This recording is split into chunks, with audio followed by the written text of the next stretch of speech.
Pour signaler le 20 octobre et puis le 30 octobre nous allons en Angola dans notre tout quoi. Vous avez l'image. Tu veux pas dans la petite versage. Il y a la petite versage. On est là.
Elle s'appelle Rick Moujema. Comprenez Rick? Danseuse Moroya, tout ça non. Attendez la main, attendez la main. D'abord, pour nous quoi. C'est la meilleure danseuse de notre pays. Et nous avons la chance à rendre la main. Voilà. Donc, danseuse.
pale kuna event. Nabii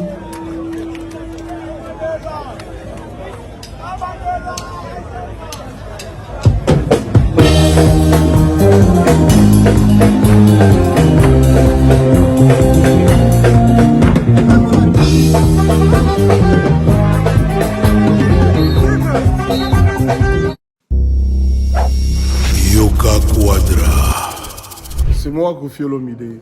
Je vous le dis avec cœur. Si vous voulez aller de Bruxelles à Paris, de Paris à Bruxelles, aujourd'hui, il y a un moyen que vous devez soutenir. Et un moyen que moi je vous recommande, ça s'appelle Neo Tam Tam. C'est fait de main de maître par un Congolais digne de ce nom. Moi j'ai fait l'expérience. Et je peux vous dire que l'expérience a été concluante. Donc désormais et dorénavant, pour vos déplacements, si vous voulez faire venir quelqu'un de Paris à Bruxelles, Neo Tam Tam. Déjà, c'est notre devoir dans la diaspora de soutenir les initiatives des compatriotes. C'est comme ça que notre pays retrouvera sa dignité, sa force et sa percussion. Quand tu es belle, tu voyages avec Neo Tam Tam Voyage. Vous m'avez toujours cru, je sais que vous me croyez. Oesa 12T, Oesa 13. Neo Tam Tam Ndé. Paris, Bruxelles, Bruxelles, Paris. Que Dieu vous éclaire et reste focus sur vous. Double King, le maître de double demeure. Bossia Moka.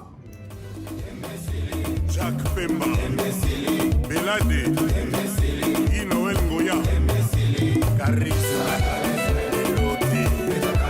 Charisme, Boutique Aloha, Nathalie Bouba.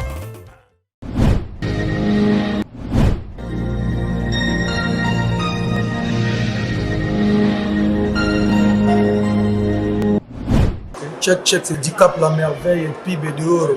Banamboka, tout soutenir Fondation Yavien Abisso et ma meilleure Fondation Lissal ici. Azo assuré obsèque, azo assuré habitation en Europe. Pas dit la cause, nous allons assurer. Même l'assurance habitation. L'assurance qui assure le diaspora africaine. Et ma meilleure, Kala, yo yeli susu, non, Lissal ici assurance. Yo oyolingi, o s'assurer, yaka, assurance auto ezali, assurance rapatriement ezali, mutuelle de santé ezali, assurance auto ezali, namisusu oyo koluka, nyonso ezali, na lisalisi assurance. Ndeko na yo vu traitement, ndeko na yo bakundiye na bolamu nyonso to vraiment tout soutenir, c'est une bonne idée. Vous avez na kati ya fondation lisalisi epai ya emameya mpona bavérité lokuta eza te banda ebanda fidélité jour na jana na RTL le papa de Gims. C'est l'assureur qui assure. Emameya aye lisusu fondation lisalisi. Et na bato bazoloba ke Congo faut zala bien eza na bato bazosala pe ke Congo zala bien. Voilà vient sur Emameya. L'assureur qui assure la diaspora africaine. Dicap la merveille. Tout soutenir Fondation Lissal ici Yavien Abisso et ma meilleure. Automobile. Le permis français, permis étranger, nous sommes au revoir, papier assurance. Fondation Lisalisi. Bonabana ya Congo. Fondation Lisalisi. Solution pas né, ce qui pas né. Ciao.